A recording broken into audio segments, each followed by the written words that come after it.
Hi, my name is Aaliyah Hagberg, and this is my culturally competent reflection video. So, according to Make It Our Business, cultural competence is our own will and actions to build understanding between people, to be respectful and open to different cultural perspectives, to strengthen cultural security, and to work towards equality and opportunity. Culture is a term to describe what people believe in their background and things about them that make them who they are. People are entitled to their own opinions, and it is important that we learn and to teach students that it is good to respect it. On the cultural continuum chart, I would say I'm at the cultural competence level. At that level, I believe that I have general knowledge. I believe that I'm observant over students and others, and I'm always willing to ask questions and always learn more. I would say that I'm this way because I have experience coaching, and I've had athletes of all different ages, and different backgrounds, and I realized that you cannot coach every athlete the same. So to do this, you have to take each athlete's strengths and weaknesses, and you have to alter how you approach them, how you coach them, what they need from you, what you need from them, and basically communication is key. So you have to get to know your students, you have to get to know your athletes, and if you can't do that, you're not going to know how to teach them or coach them in the best way possible. And you're not going to get good results if you can't do that correctly. I've also learned that besides having strengths and weaknesses, not everyone has the same resources.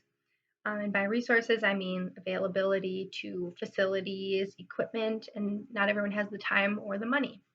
Just like students in classrooms don't have laptops, they don't have Wi Fi, or maybe they do.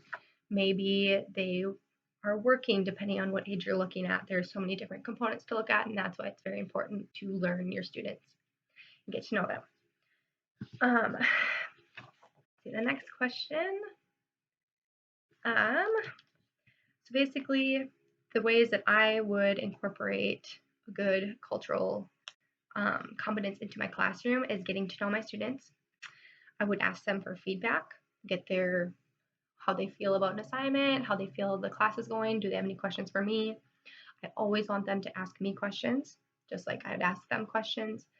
I want the students to get to know me. I don't want it to be a one-way thing, so I want them to feel comfortable. I want them to trust me. I want to trust them. I want there to be a mutual relationship.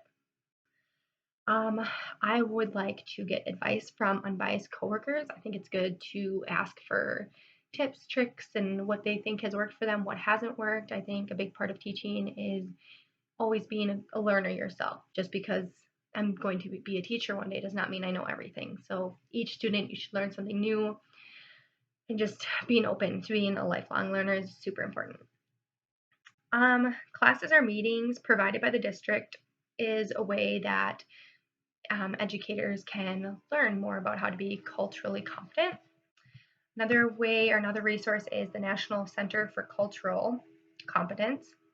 The website that I found might be helpful is hhs.gov. That's a website for cultural competence tips and tricks in the classroom. You can learn a new cultural fact each day, each week, each month in the classroom. This would be a way for you to learn new things, for your class to learn new things. It could be a fun little activity that doesn't take much. It could be a point of discussion. It's just a little something to add.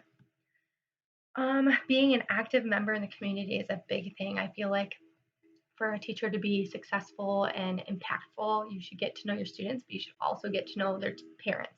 There should be an open line of communication.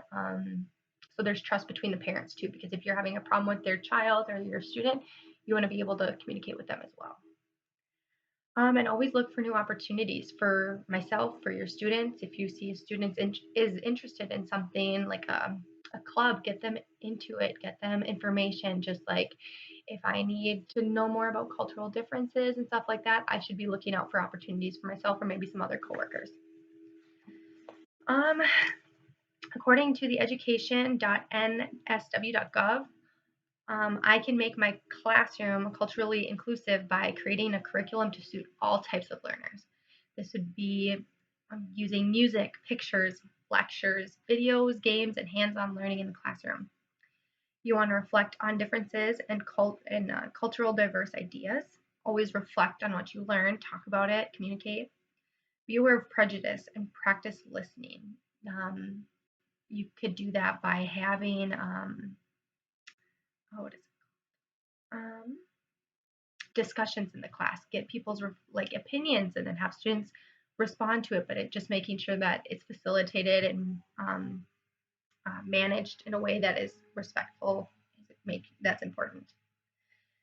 The last thing I want to add is let students know that everyone is different. We all have our own strengths and weaknesses, and as long as we come into class knowing that, we're going to have an easier time. Sometimes working in groups is a good way to explain that. Each person, someone might be artistic, someone might be good at writing, someone might be good at grammar. There's like so many different components. Just like on a basketball team, you might have like a 3-point shooter and you might have a ball handler, and they're very different, but you can't have one without the other. You need both to be successful, and that's important to know.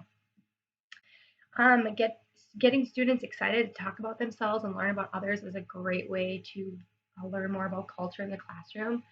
Students love to talk about their weekend and stuff like that. So incorporate, oh, like I went to church and I didn't go to church, but that's okay. So learning about hearing others' experiences and what they enjoy and what they don't enjoy is a great way to learn about cultural diversity. Um, Little things like the fun fact every day, week, or month is a great small thing that can make a big difference in the classroom. So little activities to incorporate in the curriculum is a great way to improve classroom. So I'm a little over my time of 3 to 5 minutes, but hopefully I answered all the questions. And thanks for listening.